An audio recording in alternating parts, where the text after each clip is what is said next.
Hey there, everybody. I'm not sure how much of y'all saw that. I guess the StreamYard's having issues replaying videos, so our intro videos did not play well. But anyway, thanks for joining us on the Saturday Night Hockey Show. I am David Valente, and joined this week by my guest host, Oh, there we go. Travis. I was like over here eating my ramen, just like, what's going on?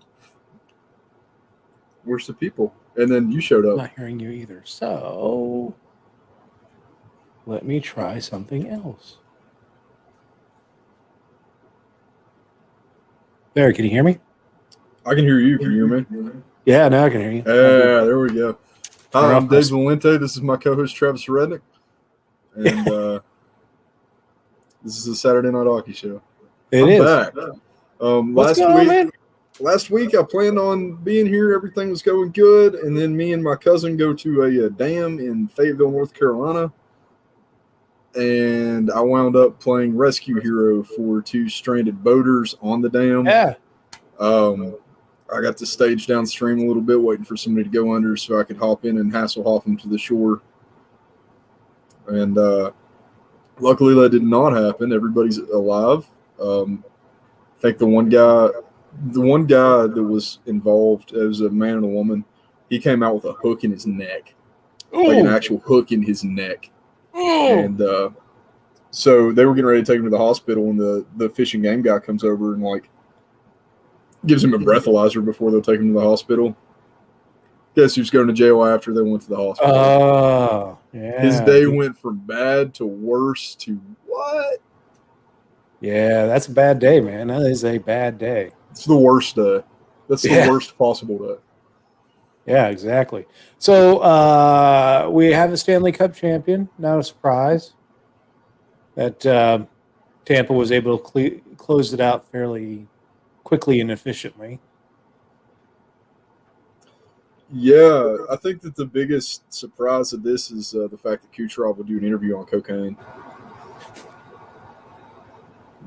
That's kind of the only part of the Stanley Cup that surprised me this year is the fact that Kucherov was so comfortable being on coke on camera. Well, he got a Bud Light gig sponsorship now, so not all bad. Yeah, I guess because cocaine sponsorship is not yet legal in the NHL. Right. I think that the most Tampa Bay thing that you could do is go on camera on coke. Like, the only other sponsorship I could see coming out of this is a cartel. Sinaloa cartel sponsored Nikita Kucherov. Nice.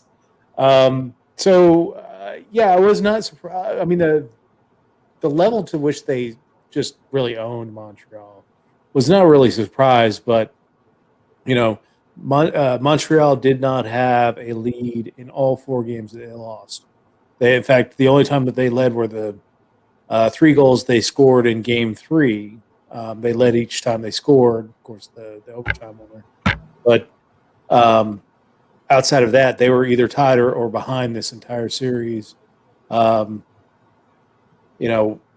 of course never portends well for a team when you can't get that first goal. You can't, especially with Montreal. Montreal relied so much on that first goal throughout the entire playoffs that the fact that Tampa got the jump on them in every game was, it's a very Tampa thing to do. Yeah, exactly. So I don't even think there's anything to discuss about the playoff or about the final here. I mean, it's the better team won. It wasn't in question which one it would be. Nobody was placing bets on this game unless it was a prop for, Braden Point to score. Yeah. We saw, midget league versus college hockey, and yeah. So Price looked good. Price did a really good job. He did, except for game 3, where they got roped that game. But Price spent the entire playoffs playing against teams by himself. Price did a really good job, dude. I have the entire playoffs he was a champ. It was just, I think he got to a point in game 3 where he was just I don't know if he was tired of the lack of effort in front of him. But he left some pretty greasy rebounds in that game. But by that time the series was pretty much decided anyway. The series was decided as soon as we found out that Montreal was going to Tampa. Yeah, sure. There's not. I can honestly say without a doubt, if Montreal would have beat Tampa in this final, it would have been a bigger deal than the Miracle on Ice. Yeah, I mean, I guess you could say that. I mean, it's still professional versus professional, but yeah, I mean, it's not that big of a leap to say. It's certainly better than, when they were talking about how the Canadian team won the World Championships this summer, and they were talking about it being a miracle on ice. And I'm like, no, not really. It's Canada still. Yeah, well, and it was Canadian versus Canadian. The entire nobody was really from anywhere else. Yeah. So let's talk about our predictions from the first show of the season that we did. Let's take a look at the North Division. You predicted that Toronto and Montreal would fight it out for the division. You said that Toronto would be on top, which was right. I said Toronto as well. My 4 playoff teams were pretty wrong, though. I mean, I got Toronto and Montreal right. Then I said Calgary and Vancouver as my other 2. It's hard to predict that Vancouver will get smacked around by COVID as bad as they were, but they had issues before COVID even hit. Vancouver just is an issue. Yeah. The city of Vancouver is an issue. We should just give it to Russia. We can do that. We're the legal guardian of Canada. There we go. We predicted a top goal scorer in that division. You predicted Austin Matthews, which I think was right. You got the Rocket. I said McDavid, but he just roped everyone on points. So, and we both chose as our best goaltender Frederick Anderson. We're a little wrong. We were wrong. We were a little wrong on that one. Freddie didn't even finish the season with Toronto, so. Yeah, I kind of forgot that Carey Price was still in the league. I thought that he was playing at the same time as Patrick Waugh because you never hear anything about him. You know what I mean? My second choice in that division would have been Jacob Markstrom in Calgary. My second choice in that division would have been Connor Hellebuyck. Yeah, Hellebuyck too. I mean, there's some decent goaltenders in that division. We were just so thinking that Toronto was going to be the strongest team in that division. I thought Toronto was going to win a cup. I didn't want to say it out loud. That was one of my predictions from the first show, and I've repeated it several times during the season. Toronto, if they can get past Montreal, if they can get past that first round, if they get to a 7th game, they're going to the ghosts of everything that's happened to them over the last decade are going to screw with them, and they're going to lose it. And that's exactly what happened. They got to a 7th game with Montreal, and they were awful in that game. Toronto is that kid that sees a really big hill on his bike, and he thinks that he's properly equipped to go down the hill, and he has the balls to do it. It's not a gall thing.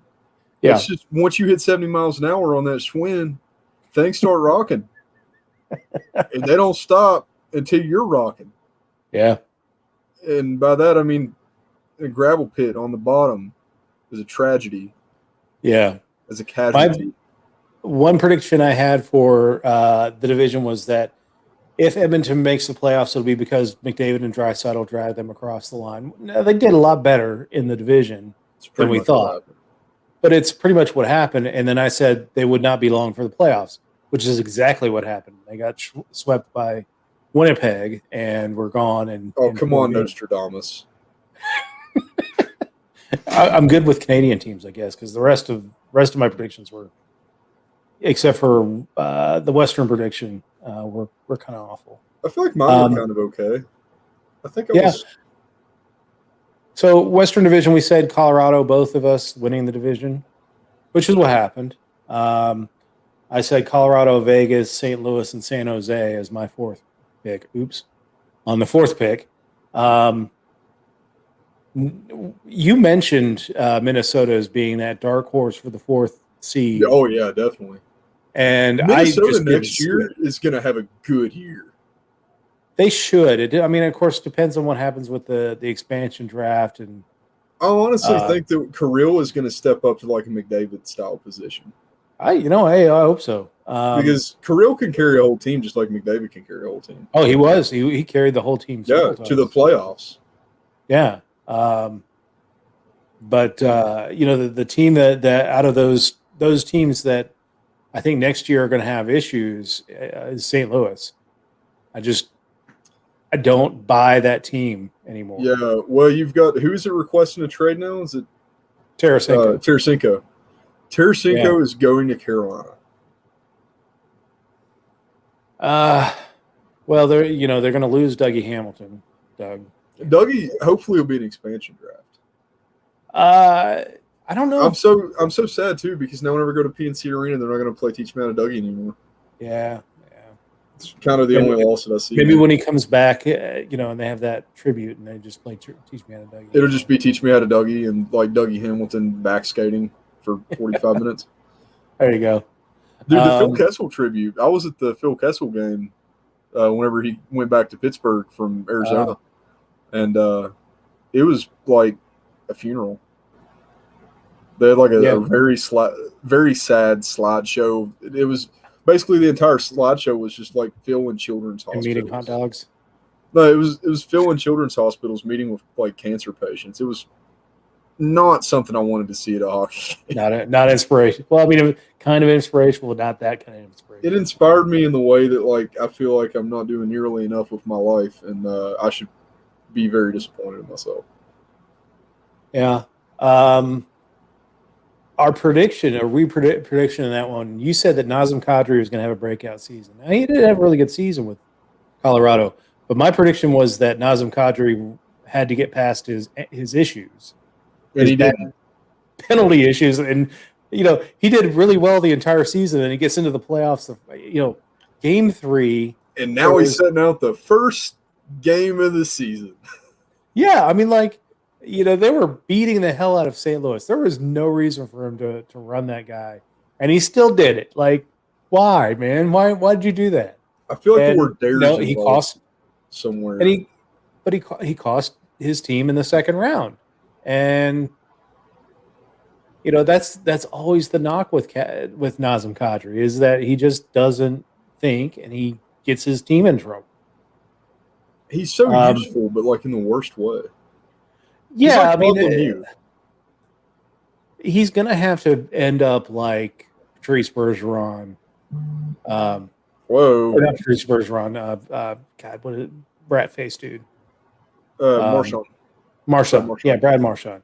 He's going to have to, Brad Marchand threw all those dirty hits in his early career. He's still an agitator and a pest now, but he's not doing those dumb things. He's basically and he's much more effective. That's who he is. He's Claude Lemieux. Yeah. He's even on the right team to end his career. It's true. We had Nathan McKinnon as our top scorer in the division. I don't think it was points, maybe. He was like third, I think, in the league when it came down to it. So we were pretty close on that one. Our goalies, though. Shane Doan was number 1 for goals scored this year. Yeah, there we go. Our prediction for goalies were not good though. You had Bennington, and I had Robin Leonard. Yours was pretty good, dude. Well, Robin Leonard let the top goal, let the number 1 position slip through his fingers. And yeah, it was because of injury, but still. It was right team, wrong goalie. Yeah, I mean, I would like to have as good of a season as Robin Leonard. Oh, true. I mean, if he had been on any other team, I think he would, If he'd have been on any other team, he'd have been 1A all day. Oh, yeah. Probably wouldn't have been a 1A. Well, I think would have been a 1. I think with Leonard, he needs that uber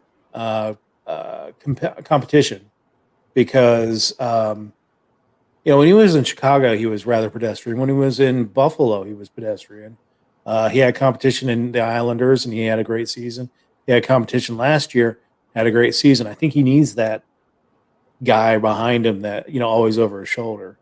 I think that now he's starting to finally come out of his funk with the drinking and the issues that he had beforehand. I think that that's part of what we're seeing is he's actually getting healthy and playing quality hockey instead of Sluggo Beer League. Yep. Let's go to the Central.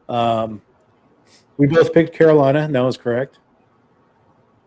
I picked my predicted order was close except for one team. That was Carolina, Tampa, Columbus, and Nashville. Which was so far off base. But the interesting thing is you were picking Nashville as well. Which was so far off base.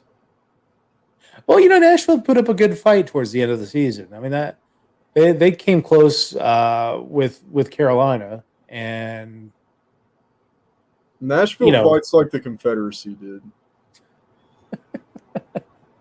But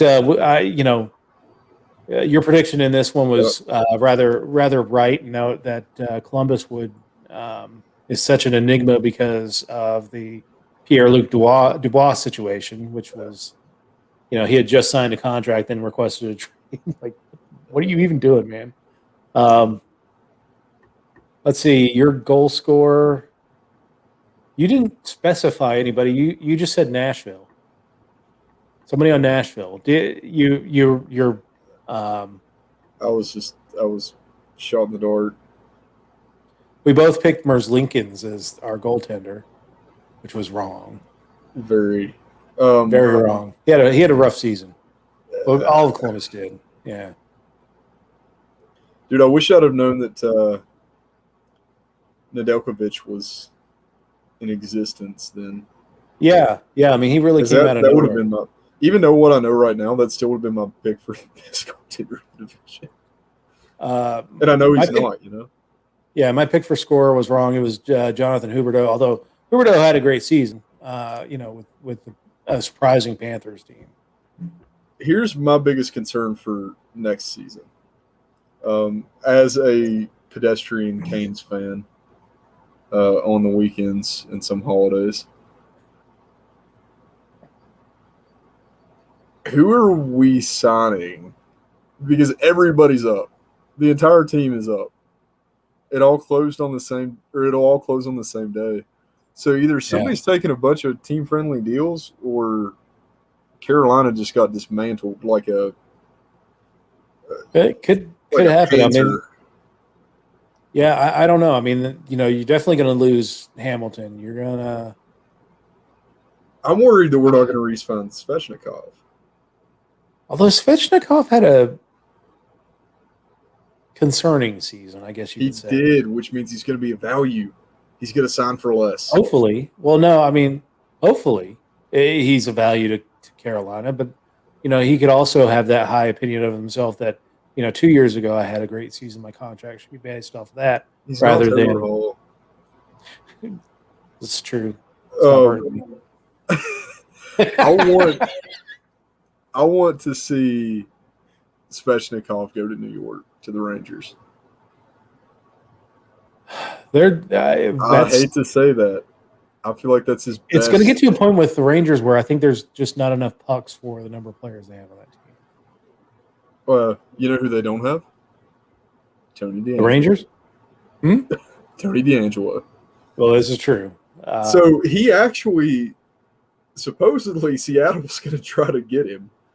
Tony DeAngelo. Yeah. I don't know if I want to put that in the locker room, the first I don't know if I want to put that in a room at all. Yeah. I don't know if I'd want to put that in a locker. I mean, if he gets stuffed in the locker, I think that might help his attitude a little bit. But off to the East, my prediction was the Isles, Philly, Isles, Philly, Rangers, and Caps. I got this one pretty wrong. I said you were crazy for going with the Isles. I was very wrong, and I'm sorry.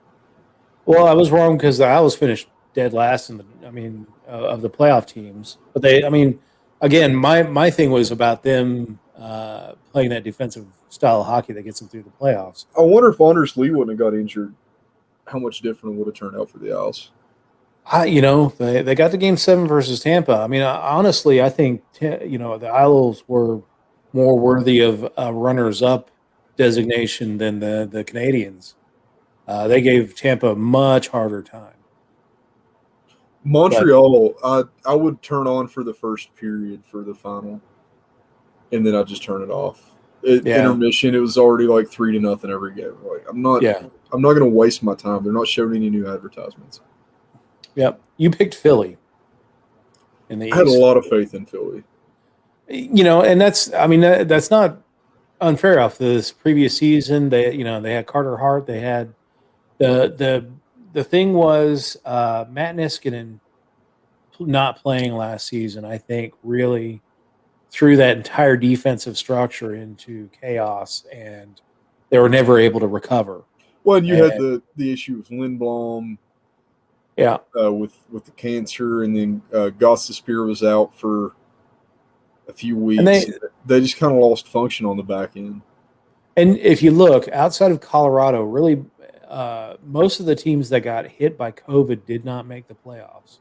Yeah. Whether it was Buffalo, New Jersey. Buffalo.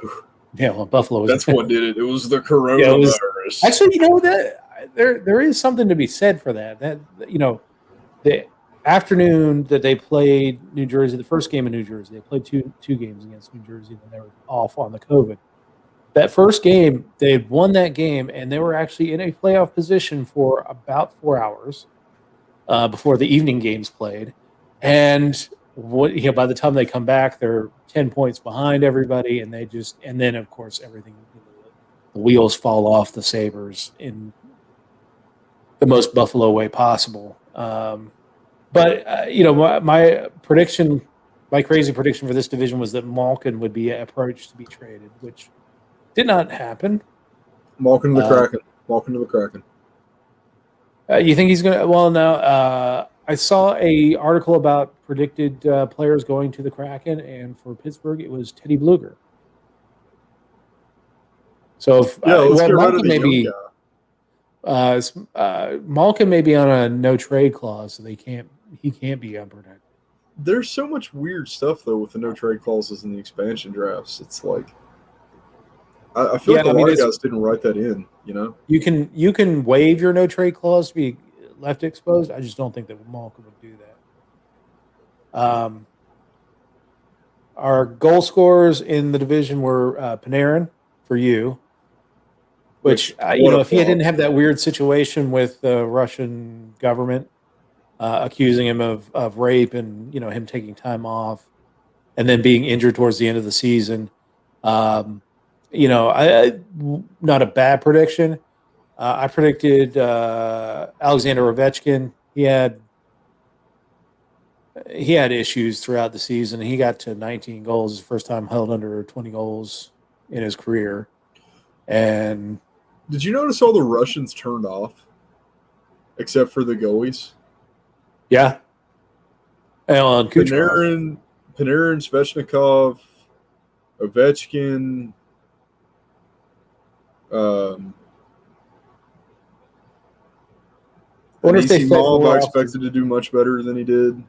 I wonder if they perhaps they feed more off of fans in attendance. Maybe, but the goalies Kucherov did well. Russian goalies were going nuts. Yeah, Kucherov, did well during the entire playoffs, and of course Tampa had players or had fans in the seats for the entire playoffs. I don't know if I want to count Kucherov because he didn't play a game in the regular season. Yeah. I mean that's 18 million over cap. Oh, nothing counts. Yeah. Our goalies, you had Rask, which is a good choice. I think Rask did. I feel like Rask was like a safety. Yeah. And then I picked Ilya Sorokin for the Islanders, which he had a fairly decent rookie season. But he was kind of splitting time. Well, he was still kind of a 1B option on the aisle with what's his name? For the Islanders? Yeah. Not Samsonov. No. Not Anyway, Giordano. yeah, it's the I don't Owls. remember. He's the goalie of the future for the Owls, and had a pretty decent rookie season. Not as good as I thought he was going to be. For the semifinals, you predicted. This was kind of where you got a little squirrely during the first show. You said Toronto, Colorado, Nashville, and the Rangers, but then you said that Carolina was going to be in the finals. But Yeah, I instead of went Nashville, Carolina over Nashville. yeah, Yeah. Carolina. The division I realignment got me kind of confused yeah. because it was I fresh, you know. did Colorado Islanders, Toronto, and Carolina. And I said either Colorado or Carolina for the President's Trophy, which is basically how it shook out the last day of the season. That Colorado had to win to get the President's Trophy, which they did. And I said Colorado versus the Islanders in the Cup, and Colorado in 6. But of course, thanks Nazem, screwing that up. But Tampa, we neither one of us chose Tampa to win through the into the semis. I thought Tampa was a one-time thing. It's a good team. I mean, that's the thing. Now this summer, do I think they get broken up? Yeah, I do. There's just no way that they can. The player that they're saying is probably going to get taken in the expansion draft is Tyler Johnson. But there's still way too much. I mean, Tyler Johnson makes good money, but he's not one of those big contracts. So when they're like almost 20 million over the cap, there's got to be some movement heading forward, especially in a flat cap.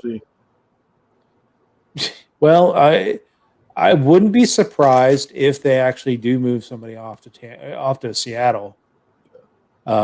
Maybe I don't know if they're going to feel bad about losing Tyler Johnson because they've really slid him down in the lineup, but just to get some cap relief, that's pretty much the place that has the most cap left at this point. As a prediction here, I see Seattle's first line center coming from Tampa. I'm not going to say who. I'm just saying, first line big name opening shot guy is going to be from Tampa. Yep. You had Colorado versus Carolina in the final, and Colorado's champion. What a game that would have been. That would have been a fantastic final. That would have been way awesome. Better game. I feel like we got shafted on the final. Because it was as soon as I found out it was going to be Montreal and Tampa, I was like, okay, season's over. Bye, guys. Yeah, I'll see you for the Cup. The fact that Vegas beat Colorado when people were predicting Colorado over Vegas, I think they took themselves to they had too much of a good view of themselves heading into that Montreal series, and they did not take the Canadians seriously enough. They thought they could turn it on and beat the Canadians. I thought they could turn it on and beat the Canadians too. And they just never got there. They never got there to do it. So they did not hit 88 miles an hour before the brick wall. Nope. Let's see. For our awards, we both picked McKinnon for MVP, which, of course, ended up being McDavid. Vezina, you picked Merzlikins, and I picked Robin Lehner. Norris. I'm still mad about the damn Norris trophy going to Adam Fox. There is no call for that. That's somebody's prop bet. You know what I mean? Was that is, if you want evidence of East Coast media bias, that Adam Fox plays in New York, that is exactly it. He scored points, but I would not pick him over either Makar or Victor Hedman at all. And that's, I'm not, of course, with these awards, they're voted on before the playoffs start. So, but still, he didn't get his team into the playoffs. The other two guys did. And, great statistical season is fine, but when you come out of nowhere, a lot of times the Norris Trophy is kind of one of those. You got to have a Gimme. couple of great seasons before they give it to somebody. It's not a trophy that they just hand off because you had a great season. Um, but on that one, I just Adam Fox is my third choice out of the three between Hedman and I can name McCarr. 6 guys before Adam Fox. Yeah, exactly. Our Norris. So I picked John Carlson. He didn't make the cut.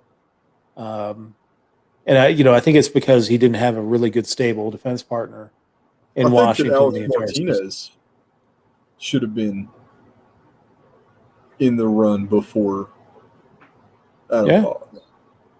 But you had Cale McCarr, which he didn't make the cut. I think Kel McCarr was a safe choice. I think Cale McCarr probably, as we go into next season and beyond, is when he's going to start hitting his. He's going to be that prohibitive favorite going into the Norris race. He's on his third season. He's on a really great team. It should help him. Yeah, he's about to Ray Bork. He's going to pull Bork.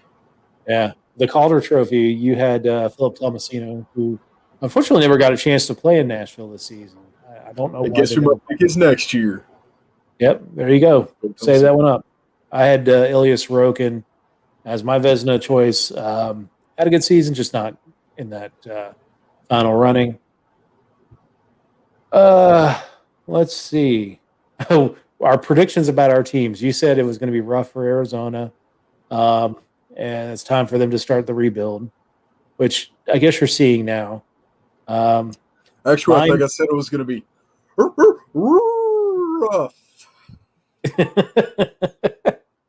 I said that here's mine. This is my embarrassing moment.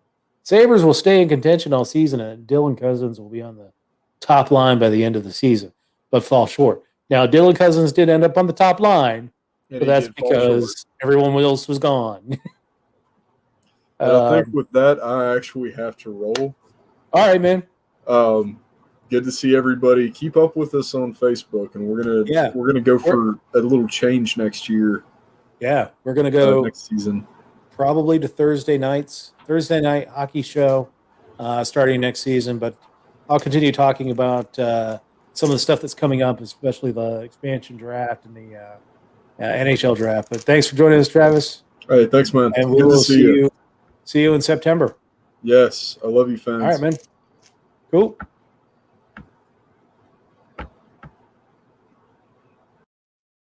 All right. Those were the awards that we went through, the predictions we had. Some pretty good predictions, especially about the Montreal, taking it to the Toronto Maple Leafs in the first round because Toronto had those demons to exercise and they just didn't do it. Talking about Travis talking about Pierre-Luc Dubois' trade request being an impact on Columbus was very true. That really sank their season once that trade with Winnipeg didn't work out. And basically you had one problem child exchange for another one.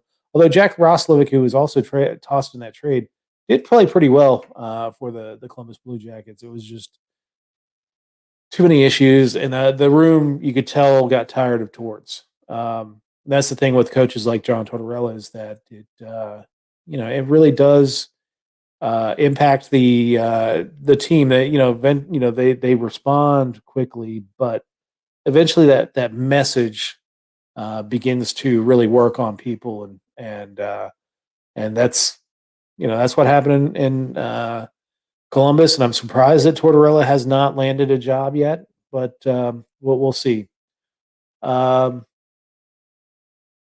Let's see. I did predict that there's going to be an overall push from the Canadian media to keep the Canadian division beyond the season.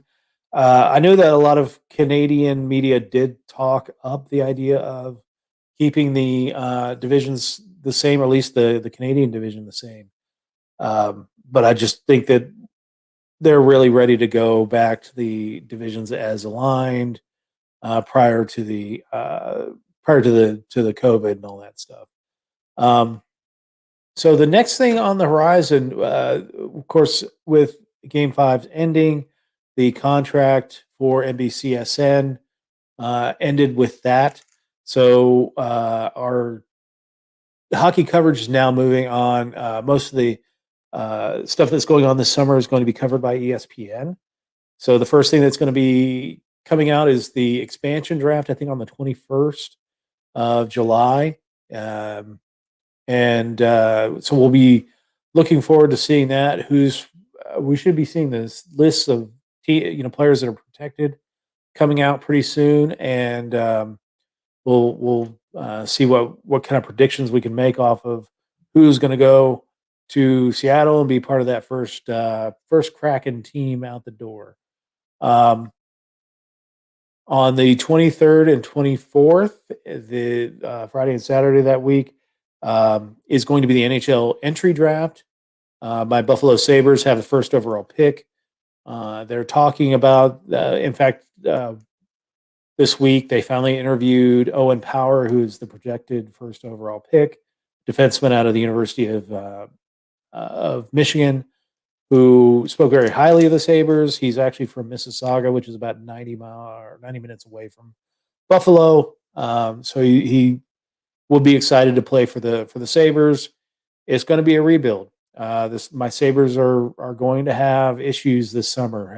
What happens with Jack Eichel? What happens with Sam Reinhart? What happens with Rasmus Ristolainen? All three have indicated that they might need to move on. Of those three, I would like to keep Reinhart or Ristolainen.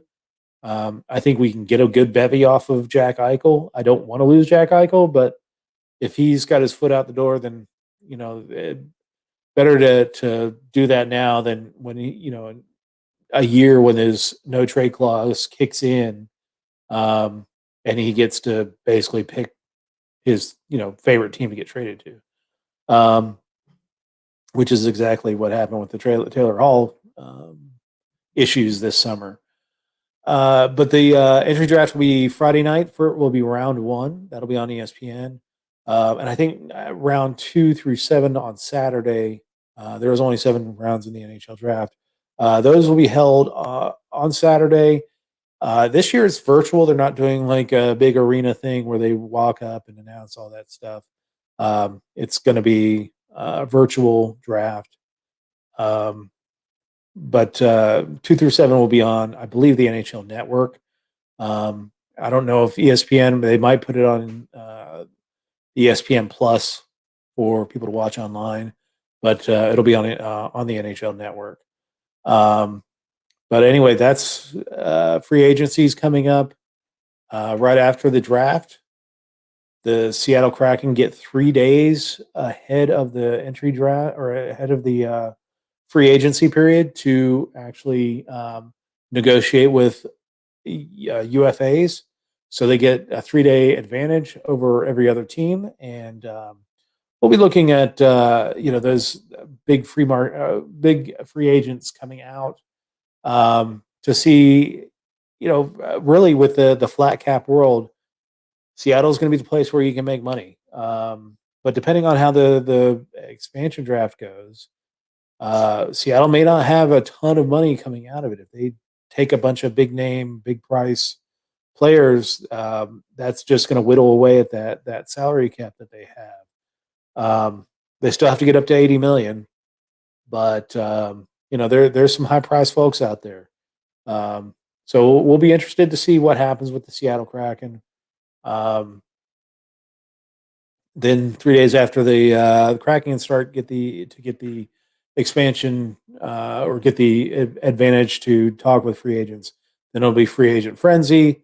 I expect to see more trades as we go down the next few weeks, and teams can start trading with the Seattle Kraken. Those trades with the Seattle Kraken that you'll see over the next couple weeks are teams trying to protect certain players that are not able to protect with the expansion draft list. So they might trade a draft pick for the upcoming draft. They might trade another player and a pick. You'll see a lot of pick trades where teams are just giving away stuff to the Seattle Kraken for very little in return, and it's just to protect players from being chosen off of their expansion draft lists. But yeah, it'll be interesting to see. This will be the last expansion we will see for quite some time. I don't see the NHL going beyond 32 teams. This is kind of a nice natural breaking point for a league that you have. We're now going to have 4 divisions of 8 teams. You could do it like the NFL, where you break it even further down to 8 divisions of 4 teams. Once you start adding more teams, then you again get that imbalance in the NHL. As far as teams having better chance to make the playoffs because they're in a 7-team division versus a 8-team division, like we've had the last few years. So, but anyway, that's pretty much it for the season. As Travis alluded to, we're looking at doing some changes heading forth into the 21-22 season. Already predicted that my Sabres have been eliminated from playoff contention for the 21-22 season. That's just pretty much good business sense right there. So, but yeah, we're looking at doing Thursday night hockey show, talking games going into the weekends, our predictions, our banter about our teams.